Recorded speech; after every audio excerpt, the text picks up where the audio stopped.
Love that shout out. Thanks, Ngayo.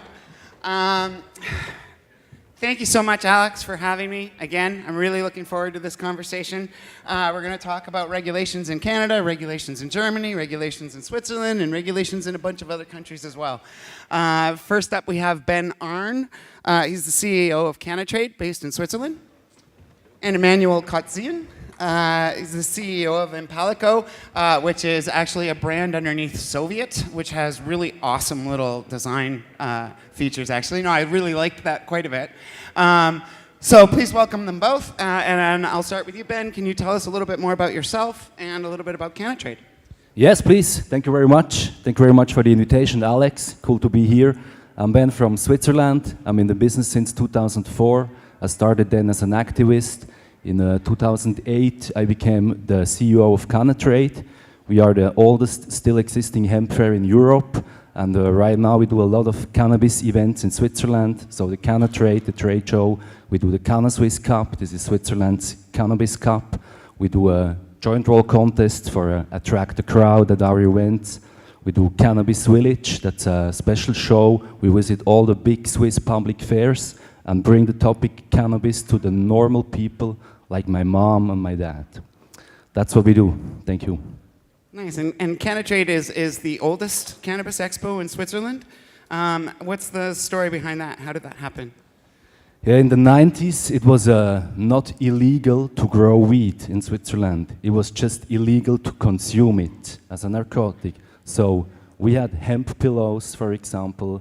We had the aroma bags called the Duftsäckli. Probably somebody of you remember that time. We could smoke in the trains. We could smoke everywhere. We had more weed stores in Basel than bakeries.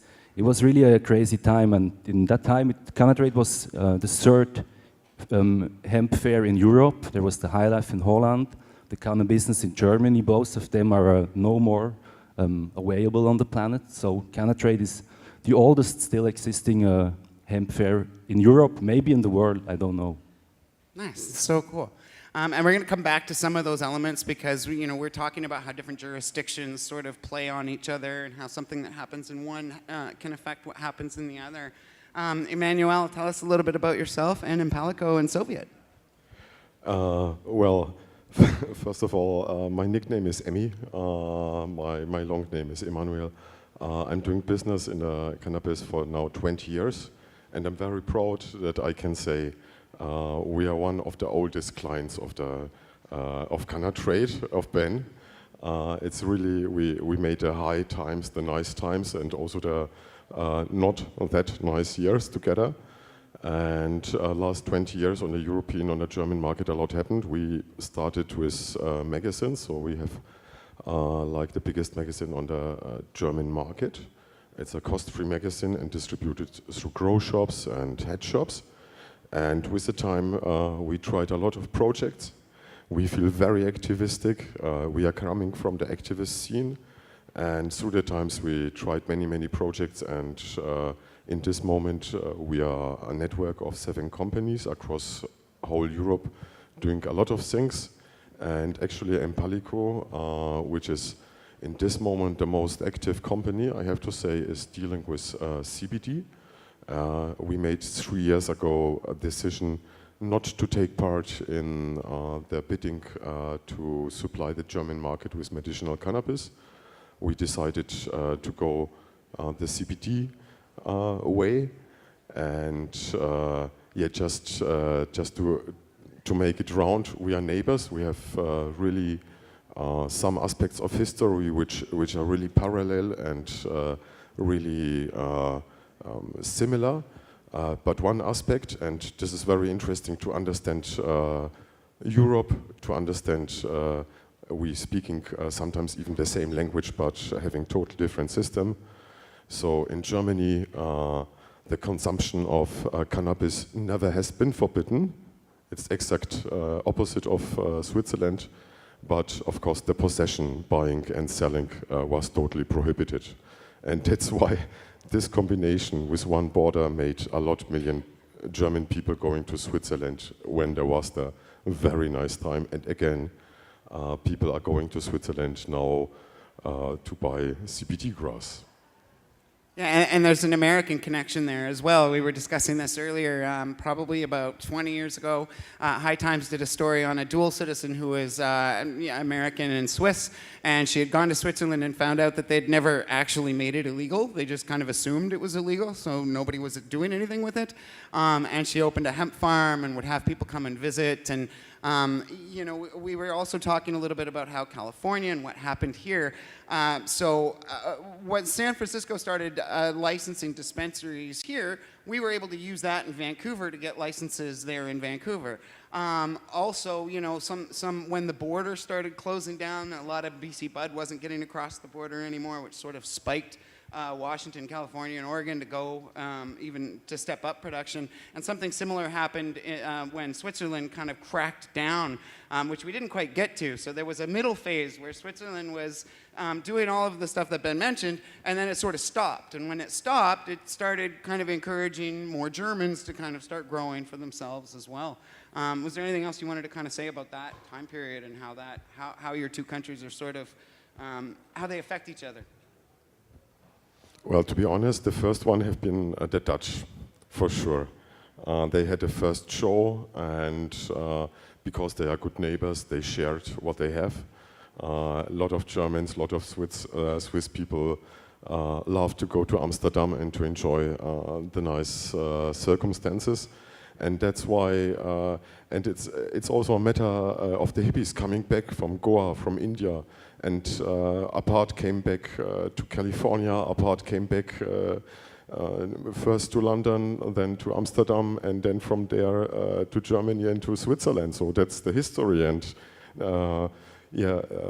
sadly, the Dutch fair don't happen anymore, and also sadly the older German fair also don't happen anymore. But this makes the Canna trade really the oldest fair, at least as I know, also on this planet.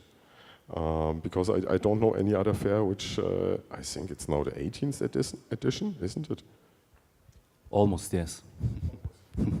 I think maybe Hempfest in Seattle has you beat by maybe 1 or 2 years in terms of world stage.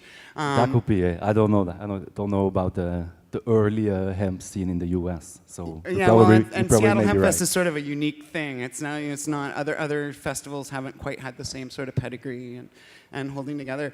So Germany started medical cannabis program a little while ago, and then sort of sputtered on it, and then started buying cannabis from Canada instead. And now there are tenders that have been accepted by the government, but nobody's been told yet who they are.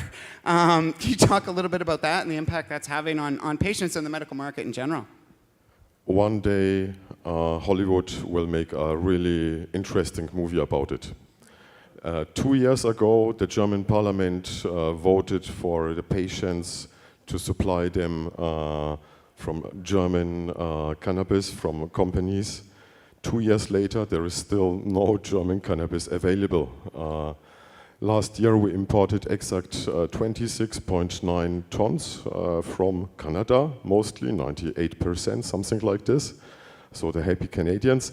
I'm very happy for the Canadians. They have full legalization meanwhile, but it meant for the German patient again, there was no cannabis on the German market.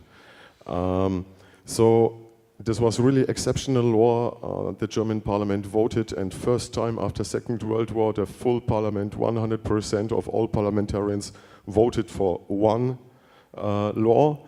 And 2 years later, we see this law doesn't really help the patients. And these days, the responsible governmental office declared the tender, which was given, is now finished, and the companies which win the tender will be proclaimed in the next days or weeks. But if you compare what has been tendered, it's about 2.6 tons per year, which is given in 13 different pieces. So it could happen, you will win a tender for producing 200 kilograms of cannabis flowers each year, what is nothing.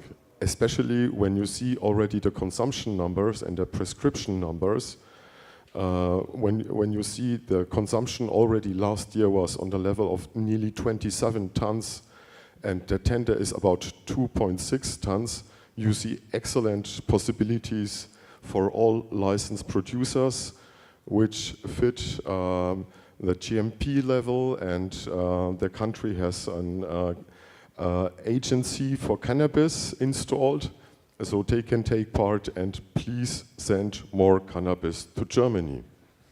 Yeah, I cannot tell anything else. It's a huge opportunity for everybody, because the market just started, and we are now at a level of 40,000 patients with real prescription. About 2/3 of those people are getting refunded by the healthcare. And the dimension it could happen, we will have 4 million patients. So you can upscale yourself and imagine the fantasies. Yeah, well, and it's a good thing that this tender's offered finally, because you're not going to be getting a lot more cannabis from Canada. When we started with our recreational market, patients started finding it very difficult to access medicine. Those of us in BC that are used to a different sort of level of cannabis, West Coast cannabis, aren't very happy with what the legal product looks like. And so when we hear that it's going to patients in other countries, it actually doesn't make us feel very good, because we don't really want, that's not the cannabis we would choose to send. You know, thankfully there's some movement on the CBD side. You know, we were talking also about how this twists into, some people seem to think that THC is harmful and CBD is beneficial. So there's, you know, as the last panel mentioned, there's a lot of education that needs to be done about it. But at least there's, for some conditions, for some people, they can access CBD, particularly in Switzerland. So Switzerland's had a bit of a resurgence, not quite like it was in the old days. Tell us a little bit about that. Yeah, in 2011, nobody knows why, but the Swiss government changed the law of producing hemp. Usually in Europe and as well in Switzerland, it was allowed to grow up to 0.2 or 0.3% of THC, and Switzerland changed that to 1% of THC.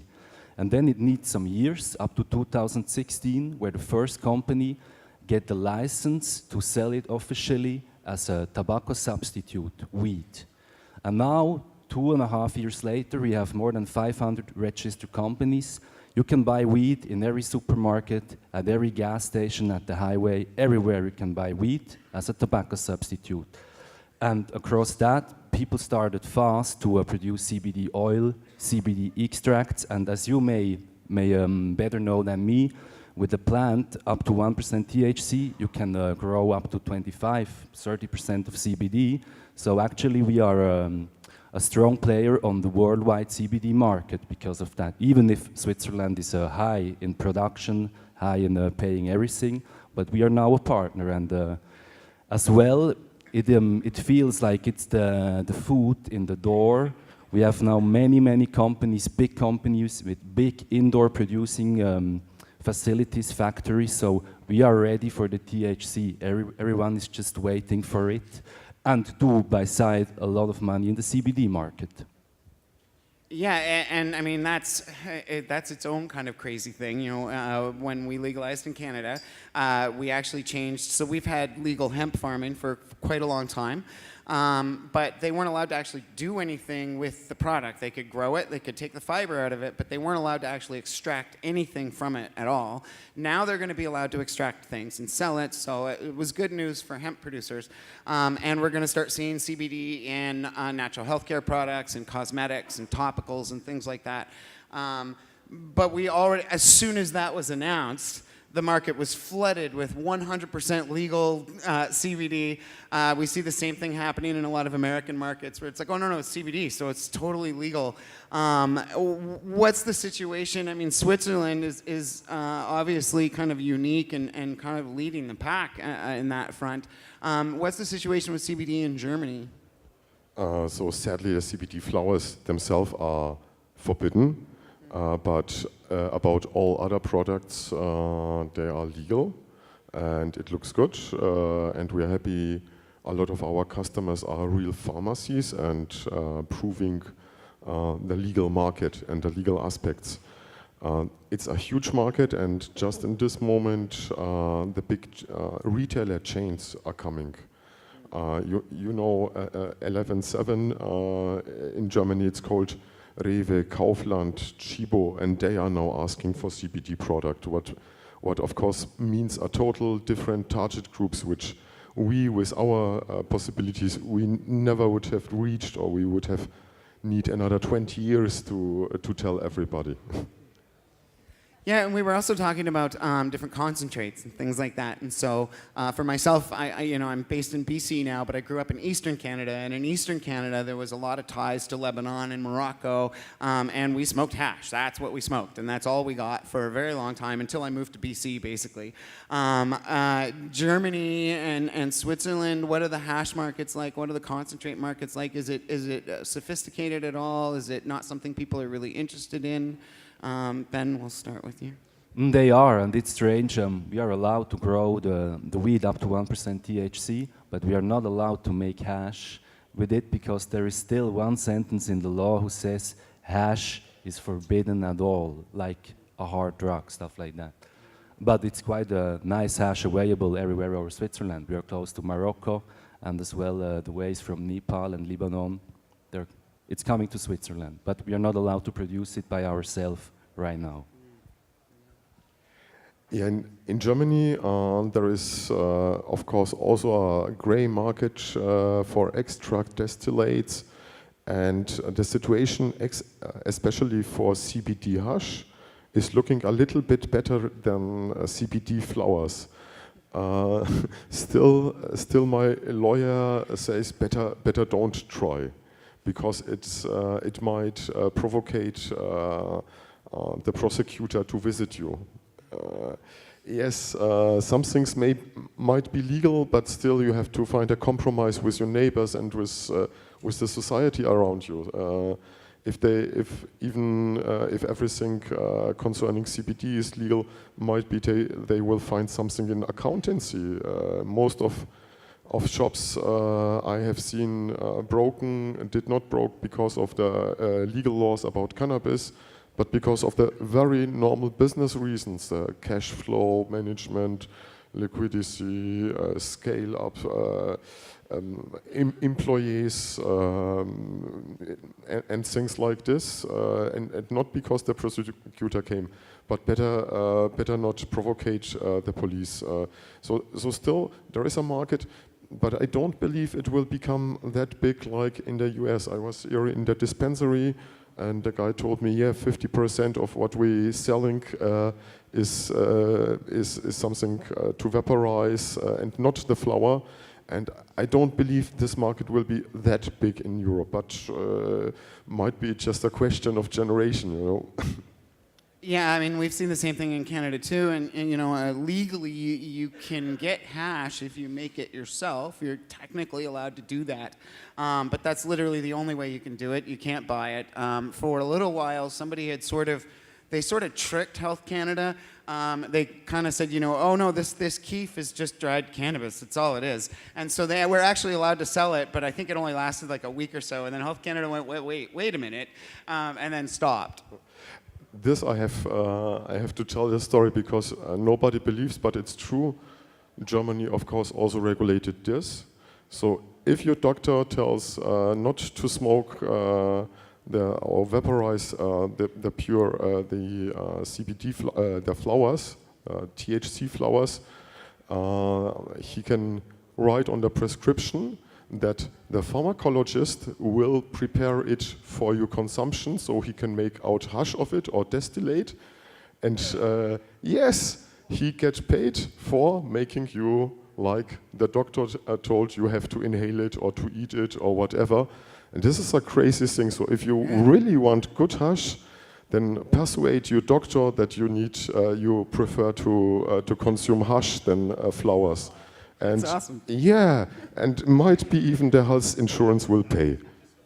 Well, and I think one of the things that's really interesting too, I mean, we're kind of talking about hash, and this is, Switzerland, you chose CBD joints to replace smoking.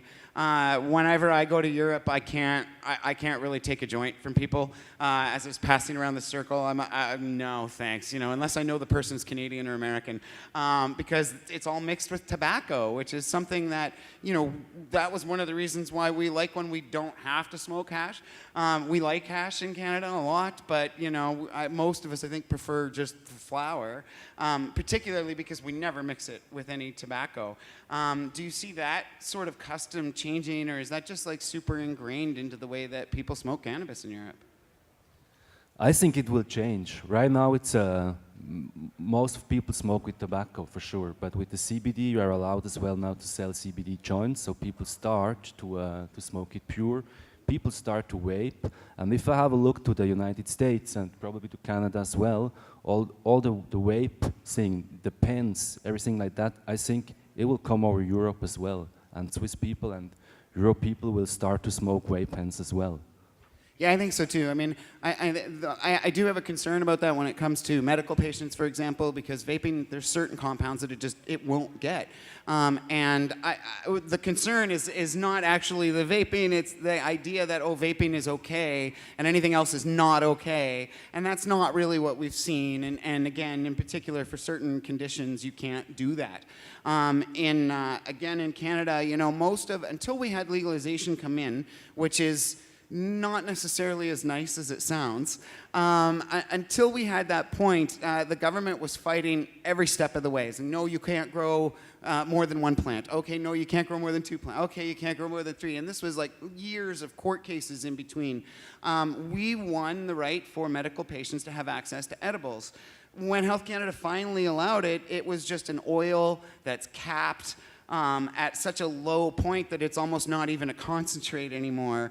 Do you see regulation in Europe being maybe a little bit more sensible than that? Or how much is Canada's regulations and approach influencing what German and Swiss and other European governments are doing? Probably a lot, because I think we will never, or I can't imagine that we will be allowed to sell THC gum beers, green and red and blue in Switzerland. I don't think so, as I know my country and my government. So I think it will be strictly regulated, especially with edibles and stuff like that. Yeah, so our proposed edible rules came out, and it's 10 milligrams per package, which is ridiculous. Anyway, sorry, go on, Yemi. It's a little bit a cultural question. When I was young, I traveled to Amsterdam and I learned a lot about cannabis. To smoke it with tobacco, sadly, but that's a typical European way, and it's changing. It's changing because more cannabis is accessible.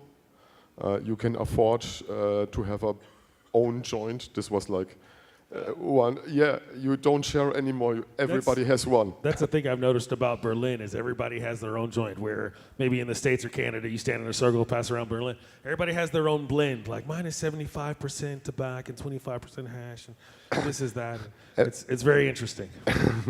Exactly, and then we learned also in Amsterdam that cookies and pralines, space cake, it's a hard drug. You can buy it somewhere, but don't use it too often. Better with somebody who is experienced. There is also some demand. We have also some friends which have on the prescription 30 or 40 grams per day. How to consume without using edibles? You have to cook with it. You have to eat it. No other way. Suppositories. No, I'm not kidding. It's a very effective medicinal treatment for a lot of people, and it doesn't get you as high on the THC because it doesn't necessarily go through the liver. It just goes right into 30 grams a day, though, is a lot of suppositories. It's also if you're crossing the border. Yeah, that could be useful. We have always regulated. We have a nice formula for crossing all the borders. I can go also to Switzerland with my German cannabis. But many people try to put it into their normal diet. And for other people, it could be really dangerous. This doses, of course.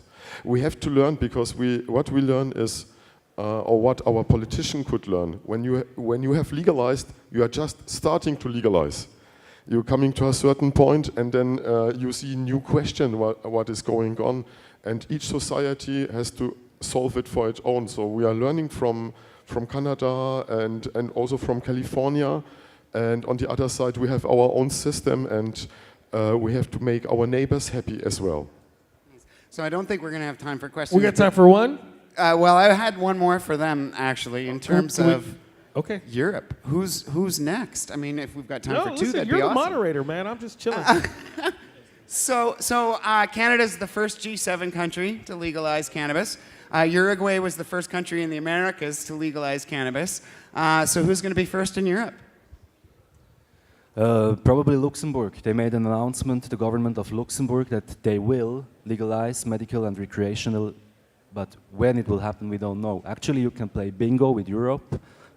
I see good chances for Switzerland. We have now two important things on the way in our government. One is the easy way for medical use, and the other one is like a pilot project to get your weed in a drugstore.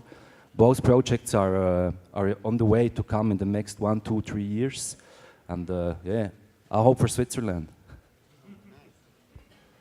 I hope also, of course, for Switzerland. I hope for Switzerland as well. Cool, thank you. We'll be in Zurich in May, right? The International Cannabis Business Conference. There you go. One quick question, then we got to move on. Thank you. Real quick, Ben, my mom's Swiss. She's from Zurich. Switzerland's always been very progressive with addressing the drug problem, with heroin problem, but this is questions for Germany as well.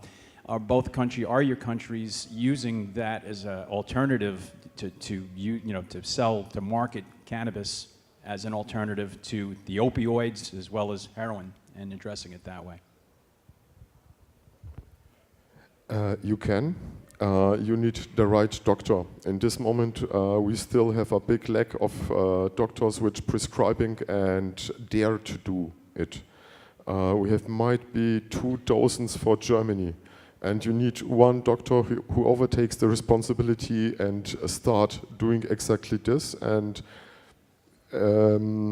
singular cases are known, but I don't know any doctor who is specialized on this. In Canada, we do have a lot of doctors that specialize in it. Unfortunately, our regulators are going the opposite direction and making it very difficult to do that.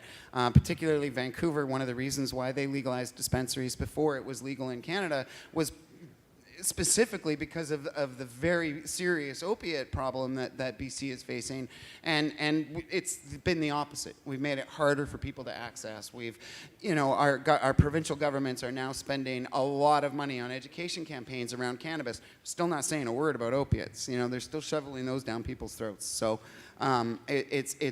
we went the opposite way of the way we should have gone, and we see that a little bit here in California as well. The Bay Area, when Berkeley and San Francisco started regulating their own dispensaries, they cared about the health service, the health component of it, and who was actually getting access to it, and whether it was covered and subsidized a little bit. And then as soon as you start having the state regulate it, that kind of goes by the wayside. And then when you have the federal government regulate it, more will go by the wayside. And it unfortunately seems to be the pattern. I think the only kind of hope is that once it's legal, we can get research done on it that makes it harder and harder to stop those things from happening and stop those types of programs from being put in place. Great. Thank you so very much. Let's hear it again for our panelists. That was very enlightening and fantastic.